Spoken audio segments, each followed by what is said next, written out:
Ардактуу радио угармандар, сиздер күн желеси деген программабыздын алкагынан Гүлнур Сатылганованын аткаруусундагы жагымдуу ырды уктуңуздар. Ал эми биз болсо кийинки чакырган меймандарыбыз менен эми программабыздын мындан аркы жүрүшүн улантат экенбиз. Тагыраагы Жаңы Муун деген түрмөгүбүз башталды. Ооба, Жаңы Муун түрмөгүнүн бүгүнкү коногу дагы өзгөчө деп айткыбыз келет. Анткени бүгүнкү муундун жаштары жаш мууну өзүн ар тараптан өнүктүрүп, өнүккөнгө аракет кылган жаштар десек болот. Мына ушундай жаштардын бири элибизге белгилүү болгон эл мугалими деген наамды ыйгарган деп айталы. Белгилүү мугалим, новатор, агартуучу Габыр Мадаменовдун кызы Гүлсара Мадаменова бүгүн бизде конокто. Саламатсызбы? Саламатсыздарбы, урматтуу журналисттер жана бизди угуп отурган угармандар.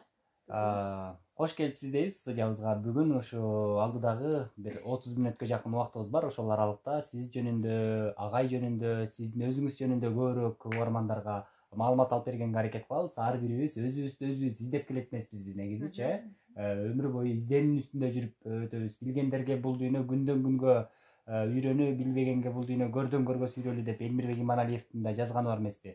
Күндөн күнгө үйрөнүүнүн үстүндөбүз. Анан сиз үйрөнгөн, сиз жеткен ийгиликтер жөнүндө сүйлөшөлү деп чакырдык. Алды менен рахмат айтабыз келип бергениңизге. Эс алышым керек дебей. Сиздерге да чоң рахмат чакыруу үчүн. Буюрса 30 мүнөттүк кызыктуу угармандар үчүн да пайдалуу кылып маек өткөрөбүз деп ишенебиз. Алгач өзүңүз жөнүндө сүйлөшөлү, өзүңүздүн адистигиңиз жөнүндө сүйлөшөлү. Англис тилчи деп тааныштырып өтсөк дагы болот угуучуларыбызга. Англис тилин жаштарга өзгөчө ыкма менен бат эффективдүү үйрөтүп келаткан мугалимдердин бирисиз. Азыркы тилдин муктаждыгы жөнүндө сөз баштайлы. Англис тилинин муктаждыгы. Англис тилинин муктаждыгын айтпасак деле баарына түшүнүктүү болуп калды. Азыр экөөңүздөрдөн сурасам, ооба англис тилин үйрөнүшүм керек эле дейсиз. Үйрөнгүм келет деген жооп айтабыз. Деген жооп чыгат. Ошо көчөдөн токтотуп алып деле англис тилин үйрөнөсүңбү десең, ооба деген жооп болуп калды да. Эми заман талабы ушундай. Эмне үчүн? Анткени англис тили эл аралык тилге айланды. Анын да өзүнүн сыры бар. Орус тили же араб тили же кытай тилине караганда, ошол эле биздин өзүбүздүн кыргыз тилибизге да караганда англис тили жеңил тил. Ал жерде биздикине окшогон грамматикалык эрежелер толтура эмес да. Жаңы сөздөрдү жаттайсың, ордуна коюп сүйлөйсүң, болду, тил билгениң ошол болот да. Андан ошол үчүн ал эл аралык аренада англис тили күндөн күнгө өтө көп улуттар үйрөнүп өздөштүрүп кетип жатышат. Жана интернет аз баарыбыздын колубузда болуп калбады. Ал жактан баары алдыңкы биринчи ресурстардан чын туура маалыматты, так маалыматты алгысы келет. Ал үчүн биринчи эле тил англис тили. Анан тилекке каршы биз кыргыздар орус тили аркылуу алабыз да. Анан ким бизге гарантия берет, что орустар ортодон бурмалабайт, өздөрүнө керектүү жердин кесип алып туруп, керек эмес жерин кошуп коет дегендейчи. Ошондуктан маалыматтарды алгачкы булактардан алуу, так жогорку билимге ээ болууну каалаган адамдар, жаштар азыр англис тилин үйрөнүүнү көксөп калышты да. Кызыгуу өтө жогору. Ушул эле кебиңизде улай, сиз өзүңүз мисалы керектүү маалыматты кайсы булактан табыш керек болсо ошол тилде карасаңыз керек деп ойлойм да. Анткени Гүлсара бир тил эмес, кыргыз тилинде, орус тилинде, түрк тилинде, англис тилинде эркин сүйлөгөн кыздардын бири да. Ооба, интернет булактарынан бирок биздин соц тармактарга көбүнчө орусча келет, орусча карайбыз. Анан ошол эле эгер эл аралык аренада маалымат, маанилүү маалымат болот болсо, сөзсүз түрдө BBC-нин англисче баракчаларына кирип туруп дагы маалыматты салыштырып коебуз да. Ушундай. Китептерди болсо, мисалы, тил билгичтик жөндөмү айтат да, тил эң ишенимсиз дос депчи. Ошон үчүн ошол жана сиз айтып аткан 4 тилди өзүңдө эстеп калуу, өнүктүрүү үчүн 4 тилде 4 башка китепти окуйсуң да. Окуп туруш керек, унутуп каласың. Бул кеп башынан болсун деп мен башынан баштагым келип атат. Ушундай уруксат берсеңиз, сиз англис тилди айыл жеринен баштап эле ушундай өздөштүрүп баштадыңызбы? Айыл жеринде окуп атып деле англис тилин ушундай үйрөнүп ийгиликке жетсе болобу? Деги эле кайсыл курактан баштап өзгөчө көңүл буруп басым жасадыңыз? Ушул багытта айтып берсеңиз. Биз номер 3 эксперименталдык гимназияда Лейлекте бүттүк. Ал жерде ошол башка мектептерде окутулбаган акыл эмгеги маданият сабагы бар.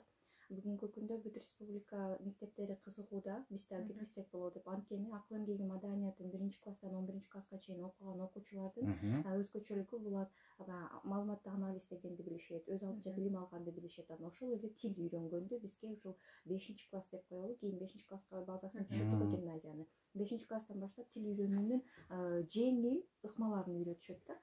Ошол эле мисалы 10 күндүк декадалар, англис тил декадалары болчу дагы. Биз ал күндөрдө бири-бирибизге жалаң англисче сүйлөйбүз, айта албасак унчукпай жүрөбүз да. Ошол сыяктуу open the door, come here сыяктуу элементардык окуучулардын бири-бирине сүйлөгөн сөзүн да англисче сүйлөткөнгө бизди ошол 10 күндүн эрежеси боюнча мажбур кылышат. Тырмакча да мажбур дейли, эрежеси ошондой болчу да.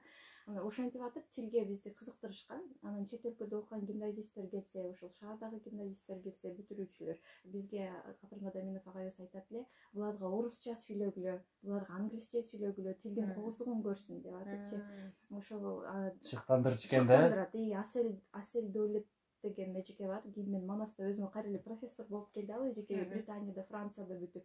Биз гимназияда окуп жүргөндө бизге барганда студент болуп, Камчыбек Досматов бүтүрүүчү гимназист аны чогуу алып барган болчу.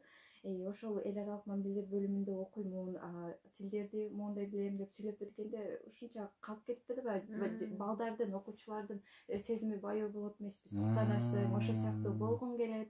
Инсан таануу сабактарынын таасирин айтып атам да гимназияда. Аларды инсан таанууга чакырат болчу, бизге өздөрүнүн ошол тажрыйбалары, билим алуу методдорун айтып беришет болчу да. Ошондон тарта 8-класста катуу кириштим тил үйрөнгөнгө. Эми албетте тил үйрөнгөндө башында туура окуу, анан негизги эрежелерди түшүндүргөнгө репетитор керек болот. Англис тил сабактары гимназияда өтүлөт болчу, да кошумча репетиторго баргам 2 ай. Андан ары улай фундаментти коюп бергенден кийин, туура окуганды өздөштүргөндөн кийин, мына акыл эмгеги маданияты китебиндеги методдор менен сөздөрдү өзүң жаттабайсың да. Бир эле мисал келтирейин. Бир сөздүн өзүн жалгыз жаттасаң, сен аны максимум 1 жумадан кийин унутасың. Сөз айкаш кылып, анан эң башкысы өзүңдүн айланаңдан баштасаң, сага керек сөздөр. Сүйлөмдөрдөн, мисалы азыр биз чогуу отурабыз, сүйлөшүп отурабыз. Умсунайда шапкасы бар сыяктуу. Мен көрүп, сезип, байкап, мага керек сөздөрдү англисче айтсам, адам өзүн жакшы көрөт эмеспи, өзү тууралуу ойлойт эмеспи. Анан өзүнө байланыштуу сүйлөмдөрдү кыла бергенде ал күндө колдонуп дагы жакшы эстеп калат да. Ошондой ыкмалар менен үйрөнгөнбүз. Айтышат, мисалы тил үйрөнүү үчүн атайын убакыт бөлөсүң, күн сайын системалуулукта маанилүү да. Сен 3 ай бою бир курска бардың дагы, аябай жакшы үйрөндүң, бирок 9 ай мектепке кайра барганда токтотуп койсоң, кайра кийинки 3 айлык каникулга келгенде сен жанакы эле 0 абалыңа түшүп калган болосуң да. Эч болбосо күнүнө жарым саат англисче текст окугула дейт болчу бизге. Ошол тексттин ичинен учурайт да албетте билбеген жаңы сөз. Аны дагы өзүң жазып албай, ошол сүйлөмү менен жазып которгула. Өзүңөр жаңы ошол сөзгө сүйлөм түзгүлө. Мындайча айтканда практика менен үйрөнүп. Ушундай практика менен мектептен үйрөнүп келгенден кийин анан кайсыл багытта билим алдыңыз өзүңүздүн адистигиңиз боюнча сурасак? Мисалы Манас университетинин эл аралык мамилелер бөлүмүн бүтүрдүм мен, бирок ошол эл аралык мамилелер бөлүмүнө өтүш үчүн сенде база англис тили болуш керек да. Ошол базаны мен айылда демек толтуруп келиптирмин. Мен экзаменден 60 балдан өттү да, ортодагы 113 балдан өттү англис тили. Пороговый сенде база англиский болсо, анан бул факультеттерге өтө аласың деген деп да. Албетте андан кийин университетте 5 жыл бою англис тилибизди жогорку даражада өнүктүрүп өстүрдүк да. 5 жыл бою сабактагы англис тилинде, кыргыз тилинде, түрк тилинде болду. Андан сырткары студенттик кезде чет өлкөгө окуганга грант негизде стипендия менен мүмкүнчүлүктөр көп болот. Ошол Кыргызстан боюнча жылына Study of United States Institute on Women Leadership деген программа 5 эле кызды тандап Вашингтонго окууга жиберет грант менен. Ошого менин университетимден конкурс болуп, жана 1-курстан 4-курска чейин эл аралык мамилелер арасында ошол жерде эссе жазууну да кошуп кетким келет. Акыл эмгеги маданияты сабагында бизге окуучулардын чыгармачыл эмгеги өз алдынча жазууну үйрөтөт болчу, эссе жазууну үйрөтөт болчу. Ошол эссе меники таң калыштуусу күтүлбөгөн жерден ошо биринчини ээледи. Университет ичинде биринчини ээлеп профессорго чакырганда эле таң калган болчумун. Анткени мен ойлойт элем да, эми айылдыктар ушундай болуп окшойбуз. Канчалык билимибиз бул жакта жөндөмүбүз бар болсо деле шаарга келгенде башкалар менден акылдуу болуш керек. Менден да күчтүүлөр бар деп, деп ойлойт экенсиң да. Бирок ошонун ичинен 1-курстан 4-курска чейин меники эң мыкты деп таап, ал эле эмес, Кыргызстан боюнча дагы 5 мыкты кыздын ичине ошол эссе кирди да. Ал жерде эссе деген эмне деп баары азыр ого турушат да. Сиз чет өлкөгө окууну каалайсызбы, университеттерге окууга тапшырууну каалайсызбы, же конкурстардан 1-орун алууну каалайсызбы? Азыр биринчи эле таап ошо motivation letter болуп калды, recommendation letterден кийинки эле өзүң жөнүндө эссе жазуу, максаттарың жөнүндө эссе жазуу. Аны ошол акыл эмгеги маданияты китебине да тема кылып киргизип койдук. Канткенде ал ашыкча сөзү жок, так, андан кийин жеткиликтүү. Эссе деген бул сени океандын ары жагында отурган адамдар же болбосо сени көрбөгөн университеттин профессорлору кагаз аркылуу сени таанат деген кеп да. Сен өзү эмнеге кызыгасың, эмне максатың бар, кандай жөндөмүң бар, эмне жөндөмүң бар. Ошол жөндөмдөр көп адамдар бар. Мен Кыргызстанды өнүктүргүм келет деп жазышат да көбүнчө. Бул жалпы сөз, бул тайкы сөз. Конкреттүү түрдө эмне иштерди кылып атасың сен ошол максатыңа жетиш үчүн? Ошолорду көрсөтүп берсең ал бааланат да. Анан барып келдиңиздерби ошондо? 2015-жылы ошол Кыргызстандан 5 кыз болуп барып окуп келдик Вашингтондо. Ал эле эмес 2017-жылы кайрадан Малайзияда окуп келдик. Ошол Language and Culture Camp, бул тил жана маданият лагери болуп, ал жакта да англис тилин мыкты деңгээлде үйрөнгөнгө шарт жаралды да. Мынакей ардактуу радио угармандар, бүгүнкү биздин коногубуз мына ушундай билимдүү, келечектен көп үмүттөндүргөн, анан дагы көп тил билип Кыргызстанды өнүктүрүүгө өзүнүн салымын кошууну максат кылган жаш талант десек болот. Бул дагы өзүнчө бир Кыргызстанга салым кошо турган багыт. Чындап эле баягы жаштарды билимге шыктандырууга дагы, жаштарга тил үйрөтүүгө дагы бүгүнкү күндө сиздер чоң эмгек жасап келиппайсыздарбы? Ошо эми тил үйрөтүү маселелерине дагы токтолсок, мындан аркы бөлүгүндө. Сизден билим алган окуучулар азыр кандай деңгээлдерге жетип калды? Анан албетте сиз дагы ушул акыл эмгеги маданиятындагы ыкмаларды колдонуп тил үйрөтсөңүз керек. Өзүңүздүкүн кошумчалап, алган билимдериңизди кошумчалап отуруп, окуучуларыңыз жөнүндө. Биз азыр англис тилин онлайн үйрөтүп жатабыз. 1 ай болду, офлайнда баштадык. Албетте эми живой сабактарга жетпейт. Бул жагын айтыш керек. Онлайн айласыздын иши да. Бирок, мисалы менде онлайнда Россияда мигрант болуп жүргөндөр окуйт. Катарда мигрант болуп иштеп жүргөндөр окуйт. Анан ошол эле айылда балдардын менен отурган апалар окуйт. Аларга ошол өздөрү турган жерде бара турган курс жок, мындай эффективдүү результат бере турган курс жок десек болот эми. Алар үчүн онлайн бул табылгыс белек болуп жатат да. Туура айтасыз, ошо акыл эмгеги маданияты методу боюнча өзүм тилди кантип үйрөнгөн болсом, кайсы китептер менен үйрөнгөн болсом, ошонун негизинде видео сабактарды тартып чыкканмын. Өзгөчөлүгү ушунда кыргызча, англисче да сабактар. Мындай жерде мен көп айткым келет да, эмне үчүн биздин кыргыздар орус тилин билбегени үчүн эле англис тилин билбей калыш керекпи? Албетте жок. Ортодогу мост болгон тили жок эле, кыргыз тилден тез үйрөткөн, ошол онлайн курс болгон үчүн дагы кызыгуу жогору окугандар көп болуп жатат. Самоучитель китептер бар да, англисчеден англисче эле үйрөтөт. Өз алдынча. Бирок ошону кантип окуш керек, кантип даярданыш керек, кичине багыт берип коюш керек. Ошон үчүн биздин онлайн курстар 3 ай гана.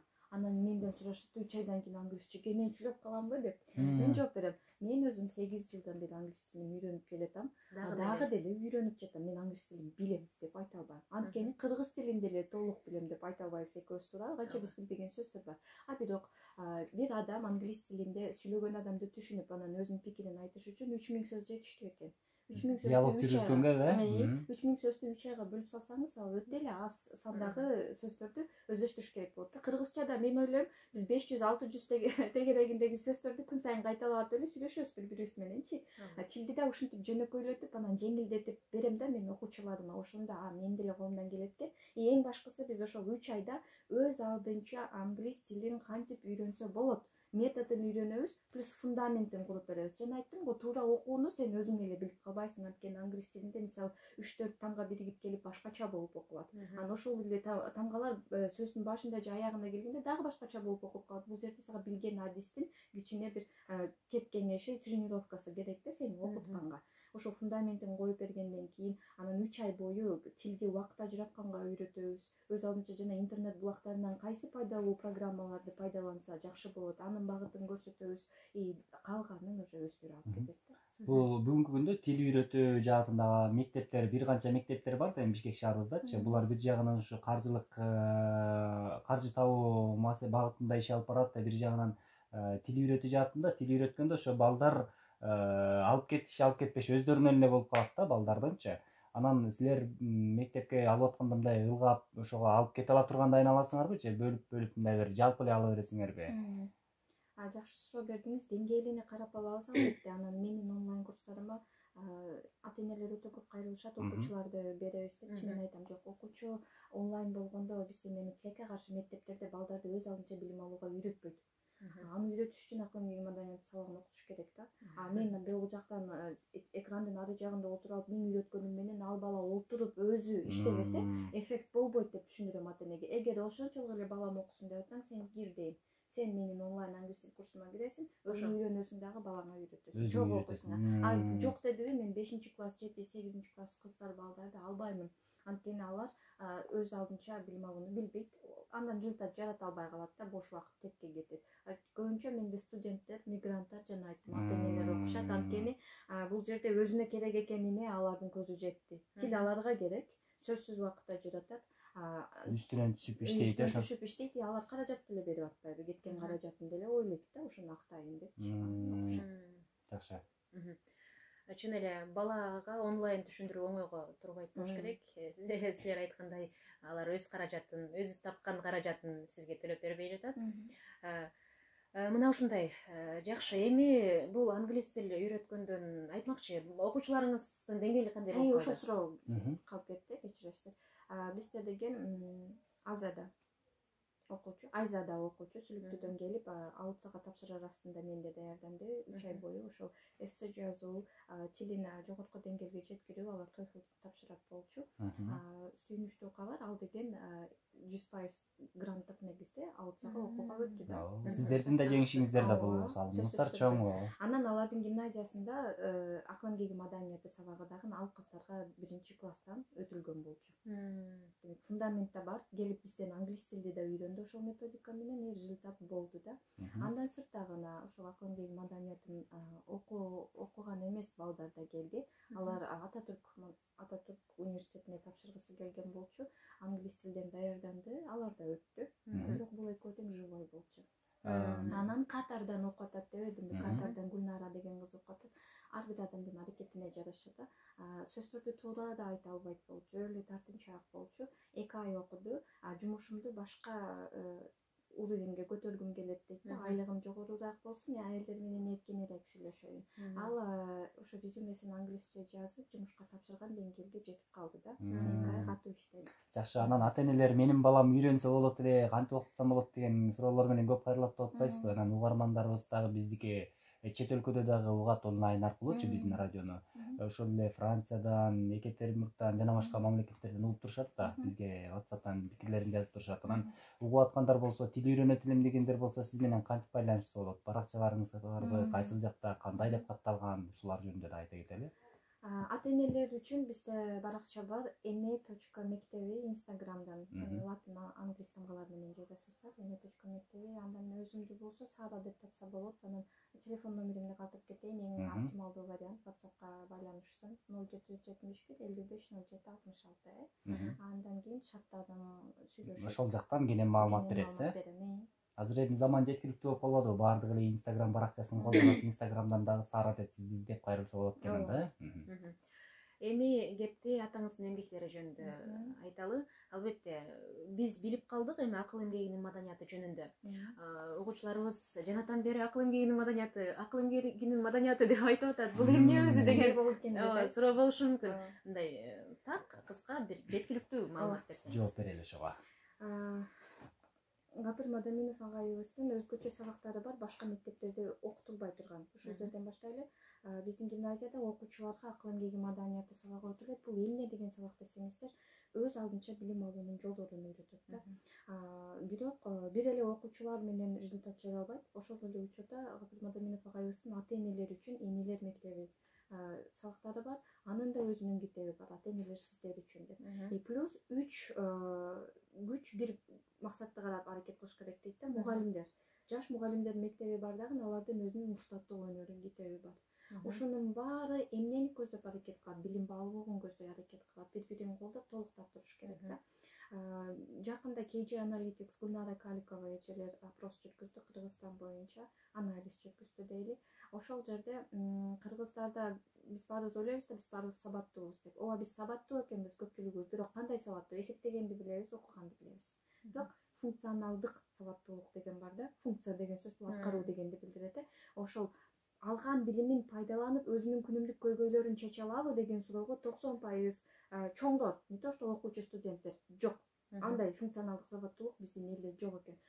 Функционалдык сабаттуулук деген бул өз алдынча пайдалуу, өзүнө керек маалыматты алып, ошол эле курстарданбы, мектептен, окууданбы, университеттенби, андан кийин ошол алган билимин өзүнүн жашоосундагы күнүмдүк көйгөйлөрүн чечкенге пайдалана билүү да, практикада колдоно билүү.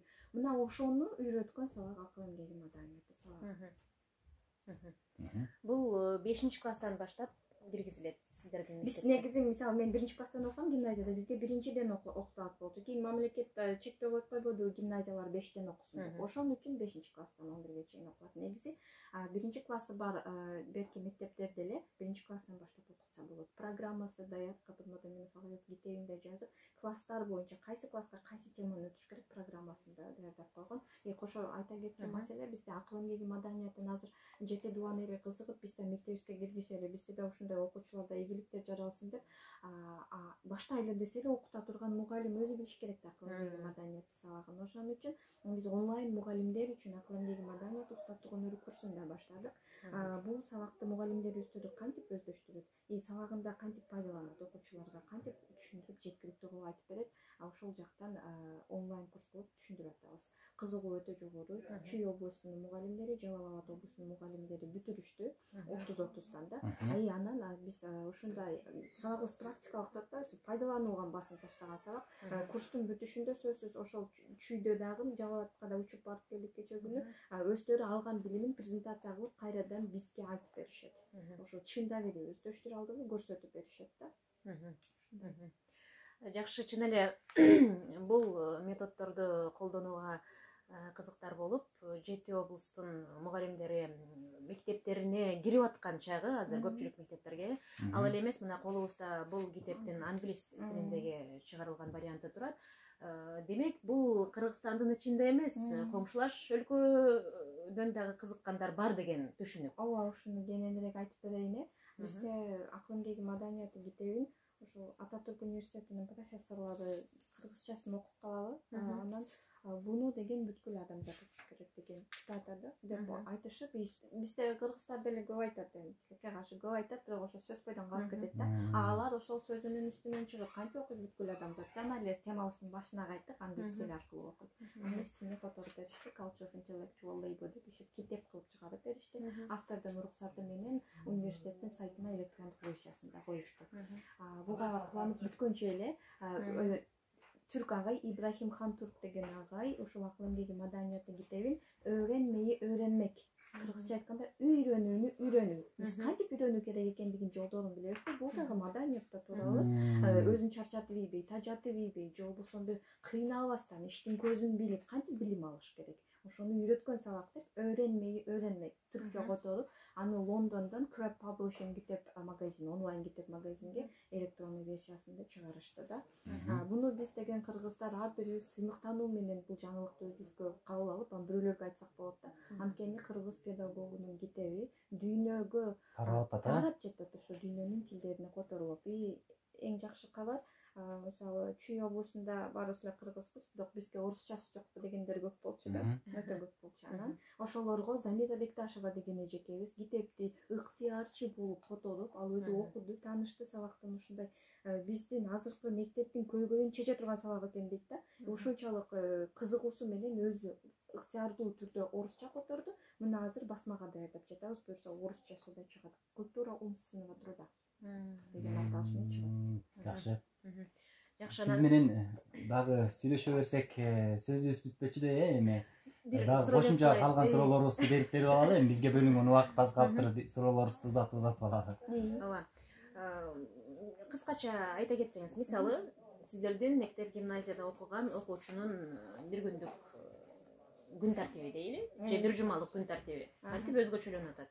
Башкалардан кантип өзгөчөлөнүп атат? Ушул суроо жакшы болду. Бизде күнүмдүк жумалык, айлык, жылдык план менен жашаганды үйрөтөт окуучуларга. Бир өзгөчөлүк, эң башкы өзгөчөлүк ушул. Бул план менен жашаганды окуучулар эмес, биздин чоңдор билбейт турабы, план менен билишпейт. Биздин гимназиянын окуучуларынын бирден бир өзгөчөлүгү өздөрүнүн максатын так аныктаганды үйрөтөт. Кыял бар, каалоо бар, бирок ал так максатка айландыбы, кагазга түштүбү, ошону сабак аркылуу үйрөтөт дагы. Андан кийин ар бир окуучунун күнү сааты боюнча бөлүнгөн болот. Эртең мененки сабактарына качанда келет, андан кийин ошо максатына жараша, кружокторго кирет, максатына жараша анын ар бир сааты по расписанию жазылган да. Гимназисттин өзгөчөлүгү эмне десе, мен биринчи эле ушуну айтат элем. Ал жылдык максатына жетиш үчүн аны айлык пландарга бөлүп туруп, ошол айына жетиш үчүн жумасына план түзөт, жумасындагы койгон максаттарына жетиш үчүн ар бир күнүнө план түзөт да. Жакшы. Демек, биз көпчүлүгүбүз студент кезде убакытты туура пайдалануу жөнүндө, максат жөнүндө окуп үйрөнүп отурсак, бул мектепте кичинекей кезинен эле биз баягы айтып аткан убакытты туура пайдалануу жөнүндөгү кептер окуучу кезден, керек болсо 5-классынан баштап эле окуучулардын жашоосуна киргизилип, фундамент түптөлөт экен. Туура айтасыз. Максатты да койгондо ошо аткарыла турганынан аткарылбай турган деп дагы максаттар бөлүнөт эмеспи? Мына ушунун баардыгын үйрөткөнүндө дагы өзгөчөлүк бар экен да сиздерде. Эми жалпы жаштарга сиз кураттуу ата-энелерге кайрылууңуз болсо айтсаңыз болот маегибиздин соңунда. Жаштардан баштайлы, ата-энелерге да сонун жаңылык бар. Азыр 21-кылымдагы интернет менен берилген мүмкүнчүлүктөр, мен ойлойм, адамзат цивилизациясында биз эң удачный болдук окшойт. Анткени мен ошол электе аркада отурсам деле онлайн аркылуу дүйнөнүн университеттеринин сайттарына кирип, ошол маалыматтарды, сабактарды алганга мүмкүнчүлүк жаралды. Качан болду эле мындай? Азыр мисалы мен дистанционно онлайн Москвадан окуп жатам, педагог-психолог боюнчачы. Сонунда туурабы магистратураңды же переквалификация кылам десең, онлайн аркылуу мүмкүнчүлүктөр өтө көп. Мен жаштарга айтат элем, пайдалангыла. Силерге каршы ооба силердин колуңарда телефон бар, бирок силер аны TikTok, Instagram, бирөөлөрдүн товарын сатканына алып отурган бир кардар болуп убактыңарды кетирип атасыңар. Жок, макул алгыла, бирок билим алгыла. Ошо курс сатып алгыла, университетке окууга тапшыргыла. Анткени 1 жыл, 2 жыл, 4 жыл кыйналып окуп койгула, бирок кыйналбагыла. Анда кыйналбай окуштун жолун силерге акыл эмгеги маданияты китеби үйрөтүп коет. Ошол фундамент менен кийин өмүр бою акылыңарды иштетип, 4 жыл инвестиция кылып коюп, акылын иштетип, колу бутун шоорун кайнатпай эле, мигрант болбой эле, кийин жакшына өзүңөрдүн жолуңарды таап жашап кетесиңер дейт элем да, ушундай чакырык таштаган керек жаштарга. Ата-энелерге болсо, силер ошондой балдарды тарбиялаганга, ошондой көз караш менен балдарды тарбиялай турган бул ата-эне экен да. Тилекке каршы эмне кыласың, кечке китепти кучактап мударист болмок белең, анан 11-де бүтсө Россияга мигрант болуп барасыңбы деп жөнөткөн тилекке каршы ата-энелер болуп жатат. Ошолор өзүнүн көз карашын, ой жүгүртүүсүн өзгөртүүсү үчүн дагы агайыбыз энелер мектебинин негиздеди болуш керек. Ойлобоңуздар, номер 3-гимназияда бар экен, мен кайдан окумак элем деп. Ошо сиздерге доступный кылдык. Аны да онлайн ата-энелер мектеби кылып ачып койдук. Өтө кызыгуу жогору. Ата-энелер окуп атышат, кайрадан үй-бүлөлүк китепкана түзүп атышат. Бул жаңылыкты айтып коеюн, уккандар сүйүнсүн. Биздин кыргыз үй-бүлөлөр китепкана түзүп, тойлордо бири-бирине белек берүүнү үйрөнүп атышат. Капыр Мадаминов агайыбыз ушул идеяны сиңдирип жатат да. Азыр кыз себине 40 китеп. Сепке эмнелерди гана кошпойбуз, канча каражат кетет, бирок ошол жерде бир китеп таппайсың да. Ошон үчүн азыр биз кыздарга тойдо 40 китеп минимум. Ал деген бала тарбиясына арналган китептер болуш керек. Эненин өзүнө, ата-энени тарбиялаганга арналган китептер болуш керек. Ооба, мамилеге арналган ошол список дагы бар китептердинчи. Кандай китептерди окуш керек, онлайн курста ошолор жөнүндө кенен маалымат беребиз. Бизди сүйүндүргөн ата-энелер ошону аткарат. Мисалы, бүгүн ошол теманы өтсөк, 2 жуманын ичинде барып токтоп келип, үй-бүлөлүк китепканасын түзүп, аны видеого сүрөткө тартып бизге жиберишет да. Ушундай жакшы тенденцияны баштап берген Капыр Мадаминов агайыбызга, энелер мектебине биз өтө ыраазычылык билдиребиз. Жана ушуну онлайн платформага чыгарып атабыз, баарына жеткиликтүү кылып атабыз. Бизди колдоп коштоп турган 7 областтын координаторлору бар. Баарына терең ыраазычылык билдиребиз. Бар болуңуздар, ишиңиздерге ийгиликтерди каалайбыз. Чынында жакшы жаңылык бар экен. Ар дайым ушу элди, жаштарды, жалпы эле коомду билимге үндөп, билимдүү болууга чакырып, тил үйрөтүп, ушундай жакшы идеяларды жайылта бериңиздер. Буюрса дагы жолугабыз эфирден, дагы маалымат беребиз ийгиликтер жөнүндө. Бар болуңуз, рахмат айтабыз сизге. агайдын жасаган эмгектерин айтып отурсак өзүнчө убакыт керек, убакыт жетпес. Ыраазычылык билдиребиз. Биз ушул мүмкүнчүлүктү пайдаланып калалы дегибиз келет. Агайдын билимин үйрөнүп калалы, жетишип калалы, өнүгөлү, өркүндөйлү. Гүлсара Мадаменовага ыраазычылык билдиребиз. Ишиңиздерге ийгилик каалайлы. Агайдын кызы катары, шакирти катары эмгектерин жайылтуунун үстүндө зор эмгек өтөп жатасыздар.